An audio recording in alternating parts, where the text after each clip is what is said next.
Bien, muy buenas tardes. Nos encontramos hoy día, jueves 19 de marzo del 2020, a las 18 horas en punto, a través de esta nueva mecanismo de comunicación, como es la herramienta de Zoom en videoconferencia, que nos acompaña el doctor John Romo Loyola. Él es el autor de este libro que quiero conversar el día de hoy con ustedes y compartir. Se titula Los niños presos en América Latina, un análisis crítico. El doctor John Romo. No puedo dejar de lado y platicar brevemente que la situación por la que está atravesando el país, pero es indispensable que los ciudadanos ecuatorianos, los ciudadanos del mundo, hagamos algo además para poder distraernos y además construir una nueva sociedad. El doctor John Romo nos acompaña desde el otro lado de la conferencia para hablarnos sobre su libro Los niños presos en América Latina. Él es fiscal de adolescentes infractores de algunos años. John, buenas tardes. Hola, mucho gusto, buenas tardes. Gracias por la invitación. John, usted escribe sobre los niños presos en América Latina. ¿Cuál es su experiencia en este tema? Perdón, no le escuché esa última Eh, parte. ¿Cuál es su experiencia sobre adolescentes infractores en el país?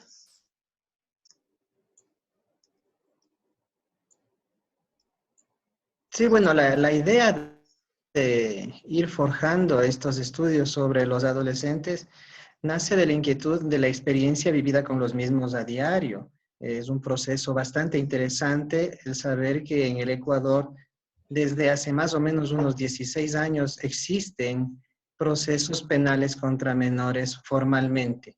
Pero claro, también la idea de escribir este libro es establecer posibles soluciones para ese sistema de justicia que se autodenomina especializado, pero que en la práctica deja mucho que desear. ¿Y qué le motiva a usted, John, a escribir sobre este tema? Bueno, principalmente la motivación está brindada por mejorar el sistema. Lamentablemente no existen todavía mecanismos prácticos para que ese sistema funcione. Es por eso que se ha expedido este libro con un título que me parece muy provocativo, porque se habla de un análisis crítico. No es solamente un comentario a la realidad ecuatoriana, sino que también se formulan posibles salidas, alternativas, soluciones para que los procesos de enjuiciamiento penal contra los menores de edad no solamente sea una aspiración o una quimera, sino que en la práctica se traten de corregir las malas actuaciones que actualmente tenemos de la aplicación de la ley y que más bien contradicen los derechos de los niños. Por eso el análisis crítico se fundamenta en un estudio que no solamente habla de la doctrina, sino también de las realidades fácticas que día a día se viven en la justicia juvenil penal. John, usted tiene bastante experiencia en esto y yo manejo temas penales. Nos distanciamos de la parte penal para entrar en una justicia distinta. ¿Cuál es la diferencia en una parte penal pura y la justicia respecto a adolescentes infractores? Bueno, nosotros hemos observado que el sistema tradicional punitivo, por lo menos a nivel de jóvenes, no está funcionando. Los convenios internacionales, la Convención de Derechos de los Niños, plantea una justicia nueva, una justicia restaurativa. Y eso es importante saberlo porque quizás, como ha ocurrido en la mayor parte de países del mundo, la justicia juvenil ha servido como una especie de avanzada para los procesos penales tradicionales de adultos. Nosotros tenemos sistemas de salidas anticipadas, instituciones propias del derecho penal juvenil que han sido copiadas después por los sistemas penales de adultos.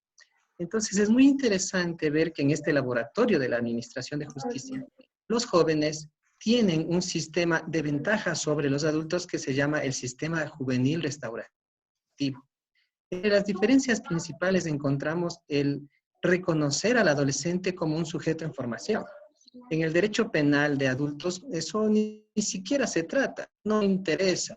En el laboratorio de aplicación de penas punitiva tradicional, no importa quién es el infractor. cambio, en materia penal juvenil, eso es totalmente diferente. Lo más importante del sistema de administración de justicia penal de menores de edad es precisamente el adolescente en contacto con la ley penal. Esa es una gran diferencia. El derecho penal, entonces, en materia de justicia juvenil restaurativa, tiene una ventaja sobre el derecho penal tradicional. El objetivo no es castigar al infractor. En materia penal juvenil, eso es lo de menos. Lo que se cambia acá es un sistema de responsabilización de los actos. Encontramos entonces los porqués. En materia penal juvenil, lo que interesa es por qué sucedió el hecho y cómo corregirlo de una manera adecuada, eso sí siempre visibilizando y protegiendo a la víctima. Esa es una diferencia fundamental. Correcto. Es decir, para nosotros en el Ecuador podemos tener bastantes normas de avanzada, pero en la aplicación, ¿qué está pasando, John? En la práctica está pasando que no existe una política pública a cargo del Consejo de la Judicatura. Lamentablemente hay que decirlo. No hay políticas en favor de adolescentes de contacto con la ley penal. No hay la Dirección de Justicia Juvenil Restaurativa, por ejemplo, que tienda a un análisis estadístico, científico, y que permita cambios estructurales en el sistema de administración de justicia en materia penal juvenil.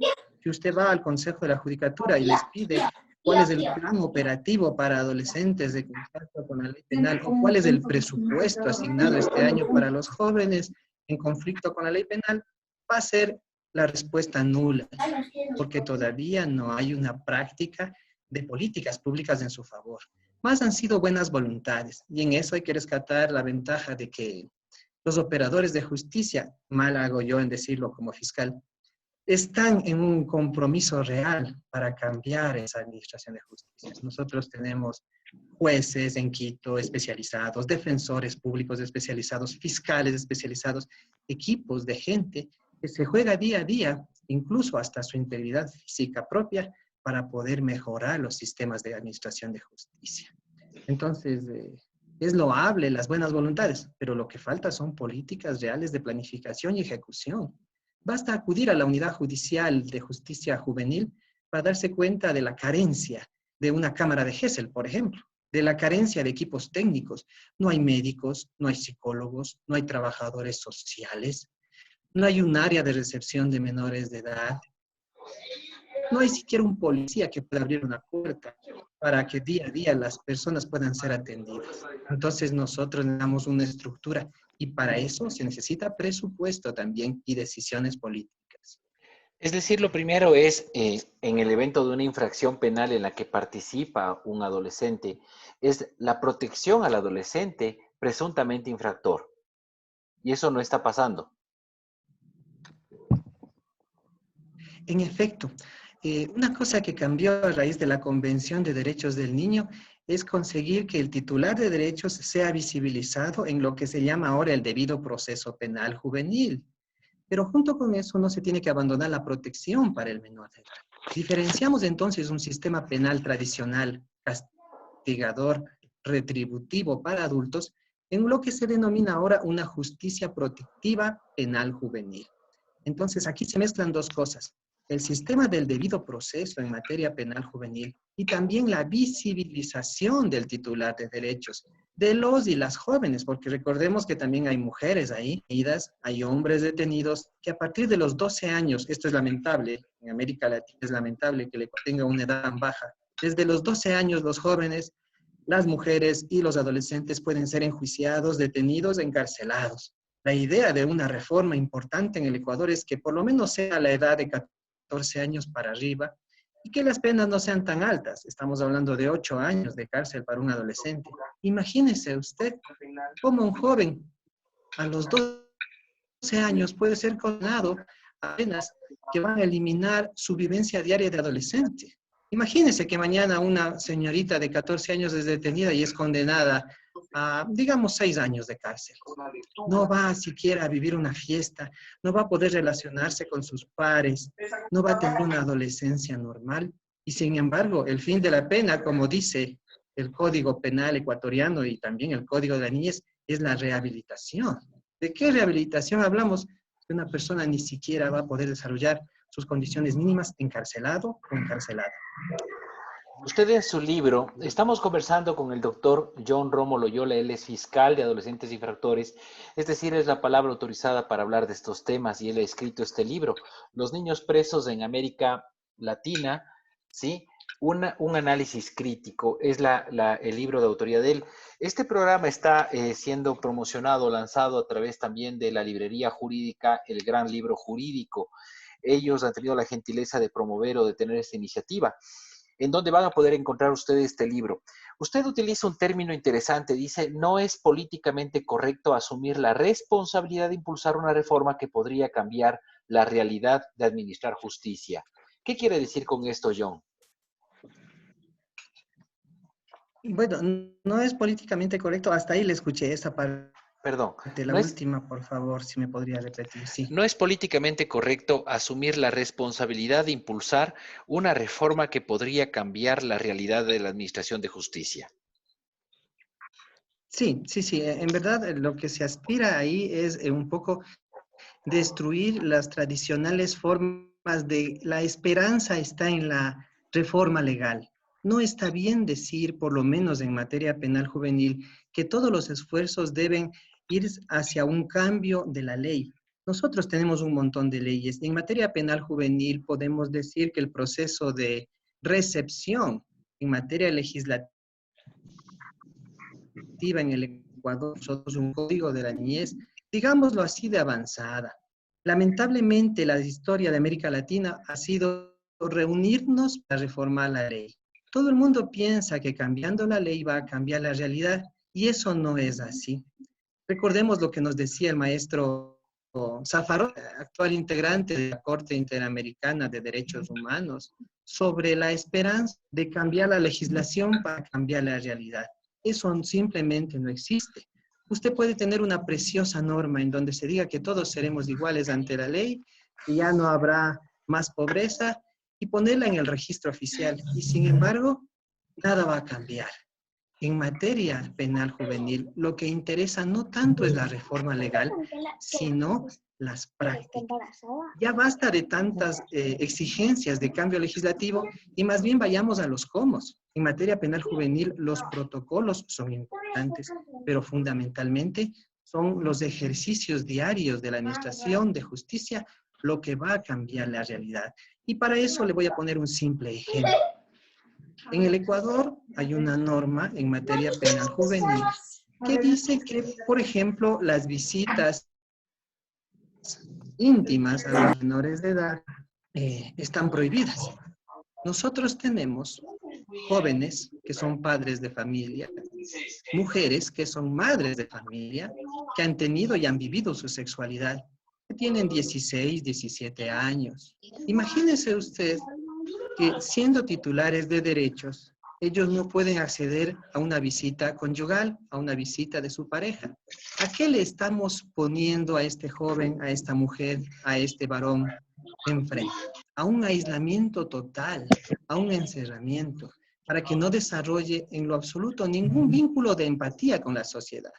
Recuerde usted que los estudios que han existido en materia criminológica y también en materia penal juvenil demuestran que mientras más contacto, no digo el meramente sexual, mientras más contacto con sus pares exista, mejores posibilidades existirán de una rehabilitación.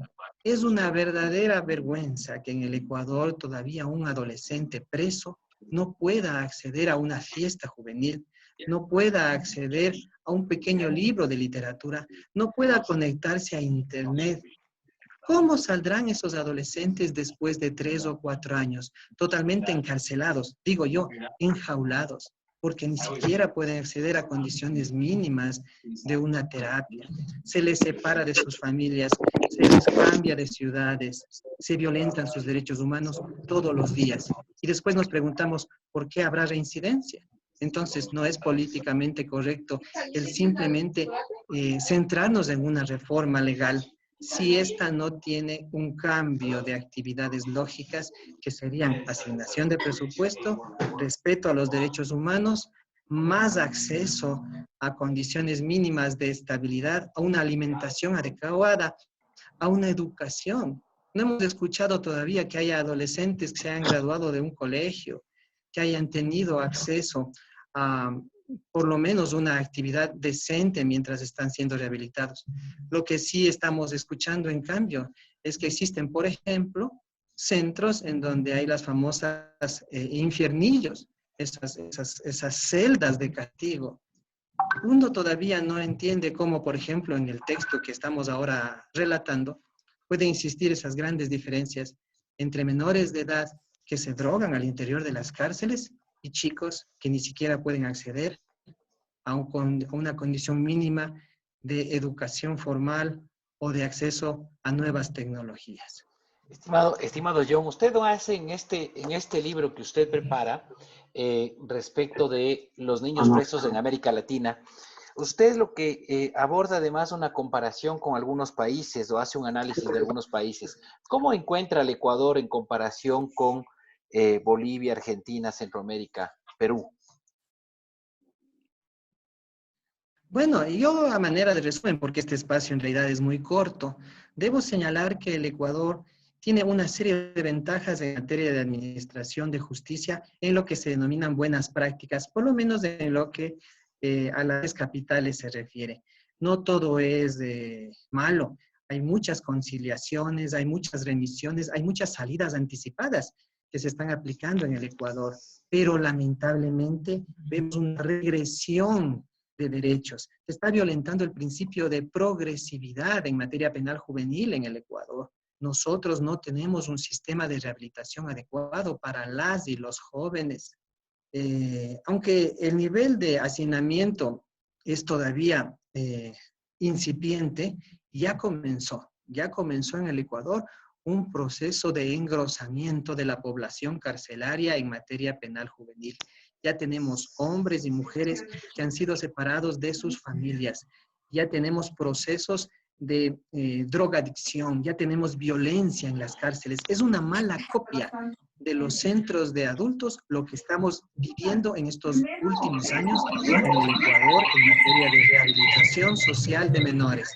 Ahora bien, a nivel de América Latina, nosotros podemos decir que, por ejemplo, en países como en el Perú, como en el Brasil, como en la propia Argentina, esto también está sucediendo. Vemos que hay una especie de pacto global de los organismos represivos del Estado para que más y más jóvenes vayan engrosando la población carcelaria penal juvenil.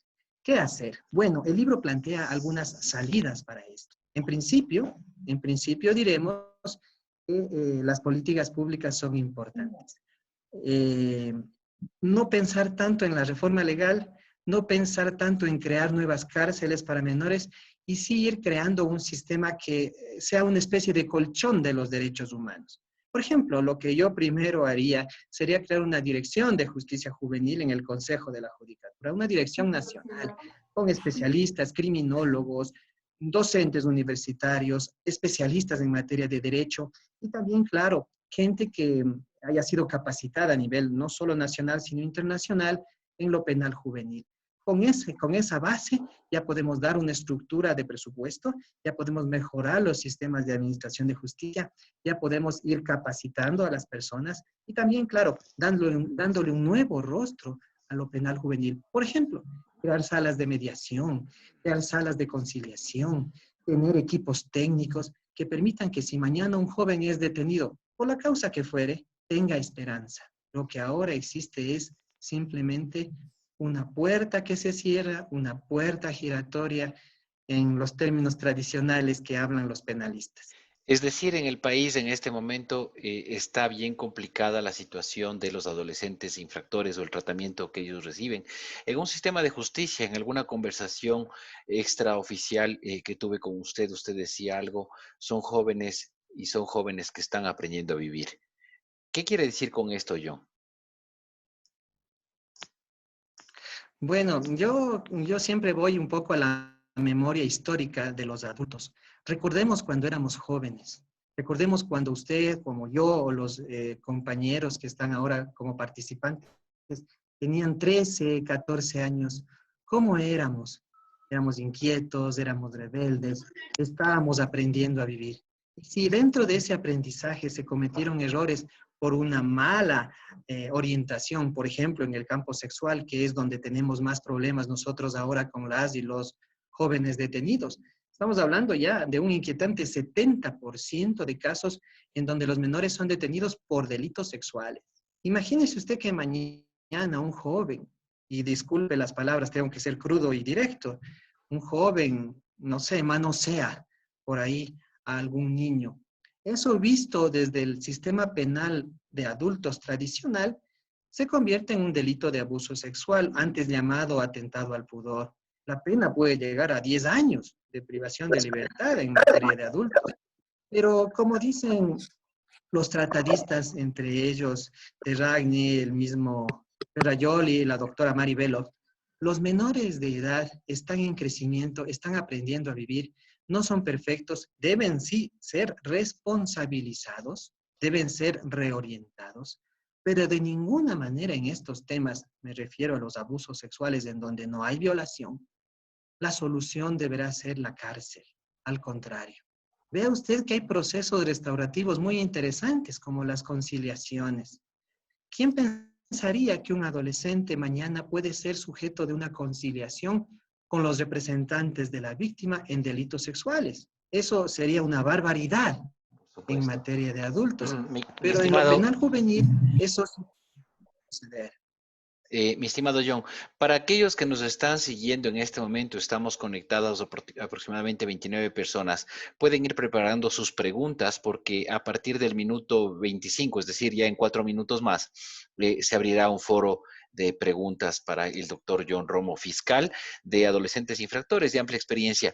Mi querido John, ¿por qué recomienda usted adquirir este libro, Los niños presos en América Latina, un análisis crítico? Bueno, le comento y ahí sí me va a permitir también quizás el abuso de la palabra. Yo creo que este texto se convierte en uno de los primeros estudios que existen en el Ecuador y en América Latina sobre la realidad de las y los menores de edad en contacto con la ley penal. Es bueno que si alguien como curioso o curiosa del derecho desea analizar estas nuevas tendencias, especialmente desde el punto de vista del análisis crítico, lo pueda adquirir sin inconvenientes. ¿Por qué? Porque ahí damos las primeras pautas de una visión general de lo que está pasando con los niños presos en América Latina. No se trata tampoco de una visión meramente crítica. También se dan alternativas, también hay descripciones. Me gustó mucho, por ejemplo, que pudimos lograr un lenguaje adecuado en el desarrollo de este texto, no meramente ese tradicional y aburridor esquema doctrinal de transcribir normas, sino que vemos cosas prácticas. Por ejemplo, en el análisis con el Perú, en donde estuvimos con una comisión internacional auspiciada por la Fundación Suiza Tierra de Hombres y Unidos, pudimos llegar a las cárceles, pudimos ver lo que estaba pasando. Si los participantes de este foro pueden adquirir el texto, observarán de viva voz cómo se trata a los niños en cada uno de los países en donde se realiza el estudio. Por ejemplo, descubrirán que en Bolivia hay una legislación de avanzada, una legislación que bien podemos llamarla restaurativa, una legislación muy importante, similar a la del Brasil, pero que en los hechos, y ahí está la crítica fundamental del libro, en los hechos la ley se queda corta. Necesitamos de buenas prácticas, que es lo que está pasando en nuestra América Latina. No hay buenas prácticas. Como son solo niños y estos cumplen la mayoría de edad, tal vez quedarán en el olvido.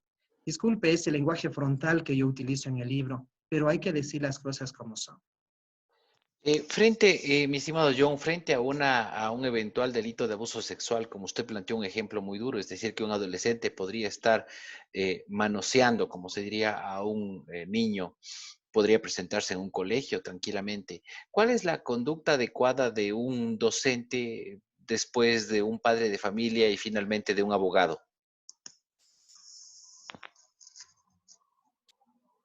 Bueno, claro, aquí vienen mucho las famosas emociones humanas.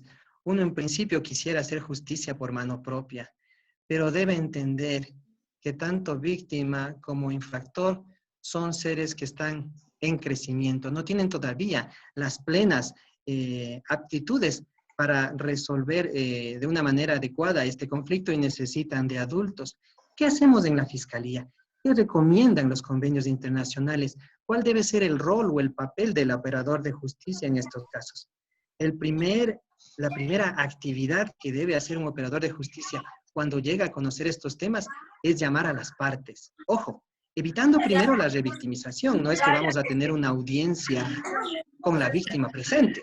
No se recomienda eso, pero sí los padres de la víctima pueden acudir a escuchar al infractor y a sus padres.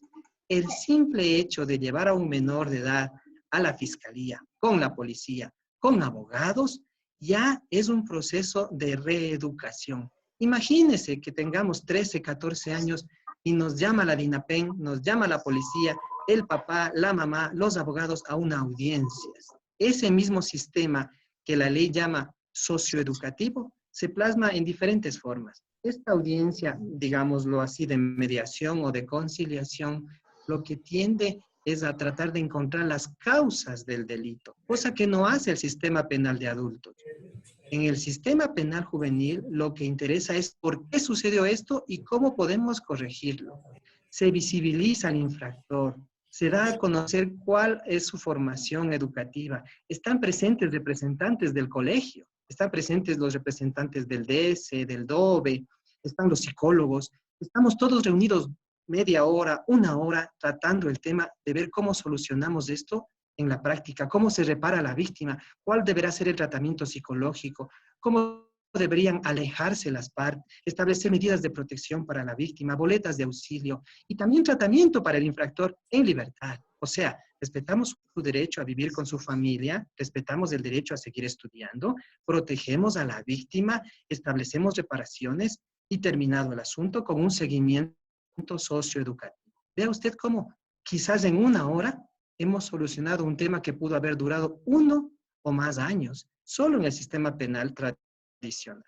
Correcto. Muchísimas gracias. Estamos en una conversación con el doctor John Romo, autor del libro Los niños presos en América Latina, un análisis crítico. Un título muy duro, Los niños presos en América Latina. ¿Qué estamos haciendo los abogados respecto a los adolescentes infractores? ¿Nos estamos preparando realmente o no? Es la inquietud y la tarea que nos queda. No sé si alguna de las personas que está en el foro desea hacer alguna pregunta, por favor. Voy a proceder a abrir los micrófonos y les pido de favor que sean breves. Muchísimas gracias.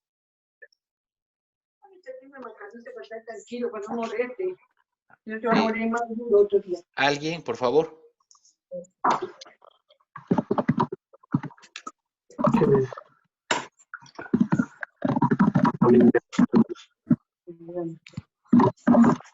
Tengo una afirmación más bien en el chat que dice: la justicia ha cambiado radicalmente. ¿Es verdad? ¿Cómo se aplican los principios penales a la justicia de adolescentes? Hay una pregunta, John. Bueno, es extraño, pero yo considero que la justicia penal juvenil...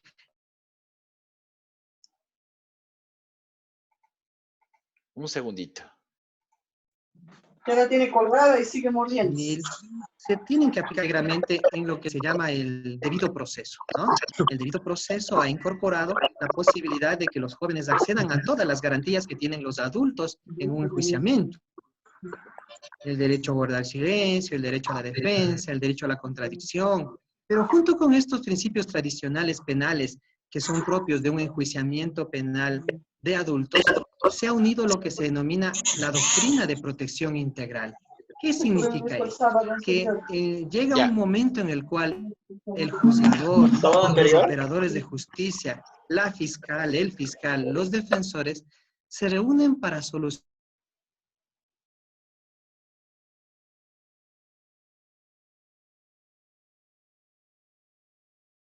Un momentito, John, necesito activarle. Un segundito, por favor, que me quedé sin audio suyo.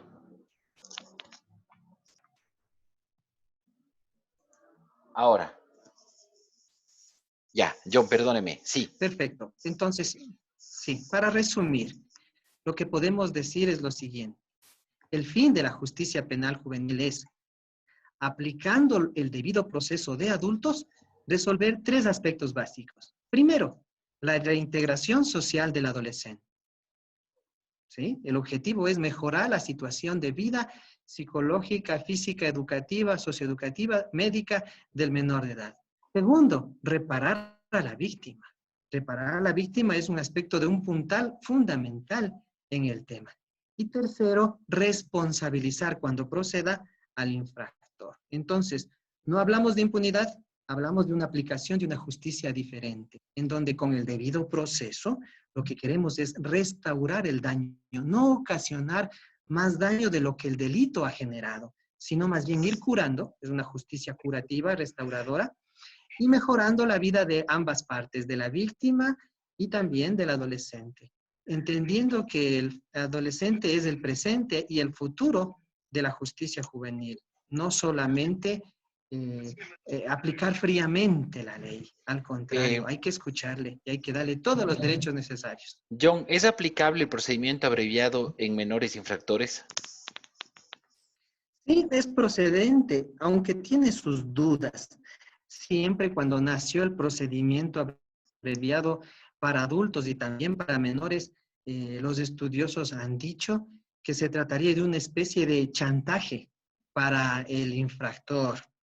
Pasamos de una justicia en donde los juicios eran tan demorados a la aplicación de un procedimiento abreviado en donde ahora ya no hay juicio. Simplemente aplicamos sanciones. Le decimos al adolescente, si tú te acoges a este procedimiento vas a tener una pena menor, pero no le garantizamos el derecho a que se investigue la verdad histórica. No se garantiza con el procedimiento abreviado un montón de cosas. Sin embargo, es una salida que se ha permitido, que me parece adecuada, pero con ciertos matices. Por ejemplo, estamos proponiendo desde la Fiscalía una reforma para el procedimiento abreviado en materia de menores, en donde no sea simplemente la negociación entre la defensa y la Fiscalía la que genere la aplicación de esta institución. Estamos sugiriendo que el procedimiento abreviado en materia de menores infractores sea el producto de una negociación tripartita en una audiencia que se va a llamar audiencia de procedimiento abreviado y que lo pueden solicitar cualquiera de las tres partes, sea el propio juez como iniciativa de su inmediación, sea el fiscal autónomamente o sea el propio procesado.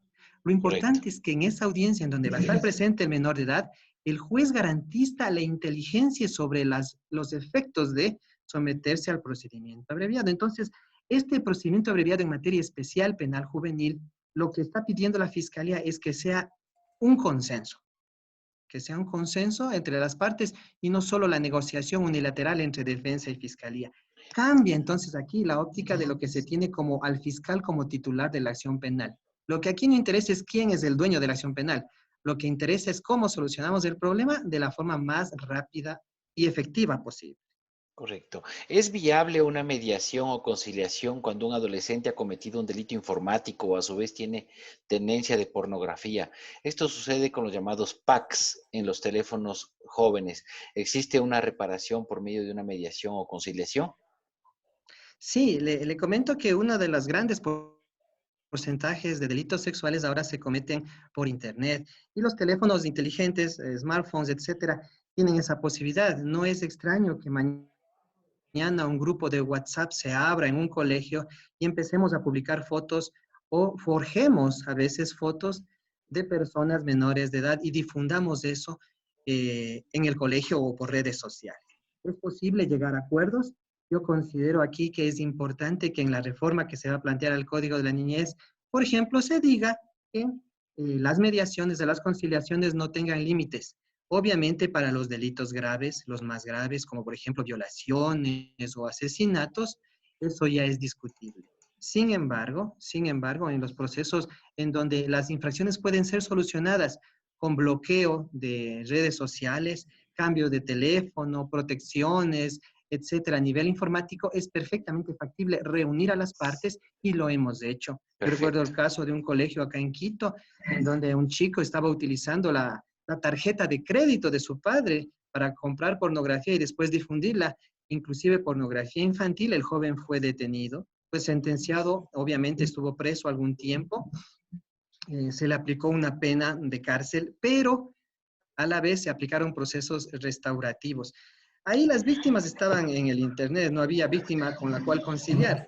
Pero ahí la fiscalía actuó a nombre de las víctimas, se establecieron reparaciones y lo principal era un tratamiento psicológico para el joven importante en materia de sexualidad y negar el acceso a Internet, salvo con controles parentales. Entonces, esto Bien, sí se pudo lograr sin Les, problema. les recuerdo que estamos conversando con el doctor John Romo Loyola. Él es fiscal de la Unidad de Adolescentes e Infractores, tiene experiencia y es palabra autorizada justamente para opinar y expresar su criterio profesional sobre este tema. Él ha escrito el libro Los niños presos en América Latina, que ustedes lo pueden encontrar en el Gran Libro Jurídico. En el Gran Libro Jurídico ustedes encuentran este libro. Tenemos abierto el micrófono para que Brian Ruales haga su pregunta. Doctor, muy buenas tardes. No sé si me escuchan con claridad. Totalmente bien. ¿Cómo le va? Buenas tardes. Molestando, es más bien por un análisis de una cuestión objetiva, ¿no? El artículo 171 de nuestro Código Orgánico Integral Penal nos menciona en el delito de violación que al ser menores de 14 años, pues se considera obligatoriamente encasillado en el mismo, ¿no? Pero, ¿qué objetiva tiene usted respecto a la misma, considerando lo que viene a ser el tema de justicia indígena? Puesto que hay un caso en concreto, esa es la apreciación que quiero obtener, aclarar esta duda, por el tema de que si esto se llevara o se podría declinar a justicia indígena, entendiendo que la misma ampara los principios procesales y demás, además también busca rehabilitar de una manera íntegra al agresor, ¿no? Entendiéndose también el paradigma de que en este supuesto caso, pues hay el consentimiento de ambas partes. Por ende, desde su punto de vista, doctor, ¿sería aplicable el declinar a la justicia indígena? Gracias, Brian. John. Bien, esa pregunta tiene muchos matices y es muy profunda. Yo lo resumiré de la siguiente manera. No es extraño en nuestro país que haya jóvenes, mujeres de 13 años que estén embarazadas o hasta hayan sido madres. Si nosotros aplicamos el numeral 3 del artículo 171 del Código Penal, del Código Orgánico Integral Penal, eso sería una violación. Cuando nosotros investigamos el tema, encontramos que a veces las víctimas dicen, sí, yo quise tener relaciones sexuales, estoy conviviendo con mi enamorado de 16 años y tiene 13 años, supuesta ofendida. Aparentemente estaríamos hablando de violación. Pero ¿qué se suele hacer en las fiscalías especializadas, en Nos las quedan 2 judicaturas? minutos. Se puede llegar a acuerdos entre las partes, ¿sí? Se puede llegar a acuerdos entre las partes para proteger el interés superior de niños, niñas y adolescentes. Se toma en cuenta también la palabra de la víctima. Como bien decía, la pregunta puede haber dado su consentimiento. Ahora, ¿qué pasa si esto se traduce en la justicia indígena? Estamos hablando de que ahí pues no existiría una mayor connotación, los temas ancestrales de mediación, etcétera, existen ahí en la justicia indígena sin problemas. Sí ha habido casos de declinación, especialmente por el territorio, cuando la Administración de Justicia de Adolescentes observa que esos temas pueden ser tratados autónomamente en la comunidad. ¿Es Muchísimas posible? gracias. Yo considero que se puede aplicar la Convención de 169 de la OIT. Sí. Muchas gracias, mi querido John. Le agradezco infinitamente por su apertura y aceptar esta entrevista. Este es el programa El Poder de la Ley, con quien les habla el doctor Darío Portero. Hemos conversado con el doctor John Romo, escritor de Los niños presos en América Latina, que pueden adquirir este libro, esta obra jurídica, en la librería El Gran Libro Jurídico. Gracias y será hasta una próxima entrega que tenemos programada ahora con el señor juez de Corte Provincial, el doctor Richard Buenaño, que será nuestro siguiente programa. Muchísimas gracias por la apertura y gracias a aquellos que se han mantenido en sintonía. Gracias, John. Muy amable. Gracias Darío, un gusto. Muy Gracias. gentil. Un Hasta placer. luego. Gracias. Hasta la próxima. Gracias, amigos.